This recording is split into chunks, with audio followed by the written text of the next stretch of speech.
Nauuso na ang e-books pero para sa mga nasanay na mahawakan ng pisikal ang binabasang libro, meron namang nagpaparenta niyan online.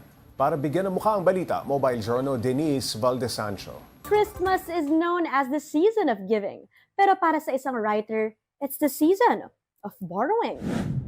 Kapag malamig ang panahon, bukod sa mainit na kape, para sa mga bookworm, ang perfect match dyan ay ang paborito nilang libro. Sa panahon ngayon, pwede yung ma-access anywhere, tulad nga sa online. Pero para kay Tisha, iba pa rin ang feeling na magbasa sa physical copy ng libro. Maybe a big reason also why people read on ebook is because it's cheaper than a physical book.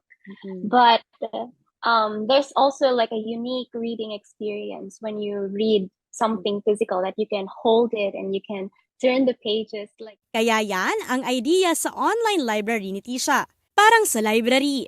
Pwede kang manghiram ng libro rito mula sa personal collection niya. Pwedeng siya rin mismo ang pumili para sa hihiram. It really came from that desire now.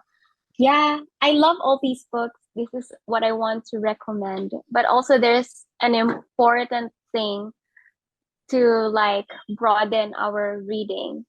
December last year lang nang simula ni Tisha ang Borrow a Book. Kung dati, 4 na po lang ang pag-aari niya na kanyang pinahihiram. Ngayon, umaabot na ito ng 100. At lahat ng ito ay makikita at mapagpipilian mo sa official website nila. For 1,000 pesos a month, only hiram na yan. Pero 2 libro lang muna yan at a time. I guess one of the challenges of having a library is that you're really trusting the reader. Nah, they'll take care of it, right? More than just being an online library, it's the sense of community na nabuo ni Tisha over the past months. Sa mga susunod na taon, ang goal daw talaga ni Tisha. I hope that one day we get to have a physical space, because one of the biggest things is for a reader is getting the experience of walking into a bookshop, right? And then looking at the books personally, like you can hold them up close. May mga experience talagang hindi mapapantayan.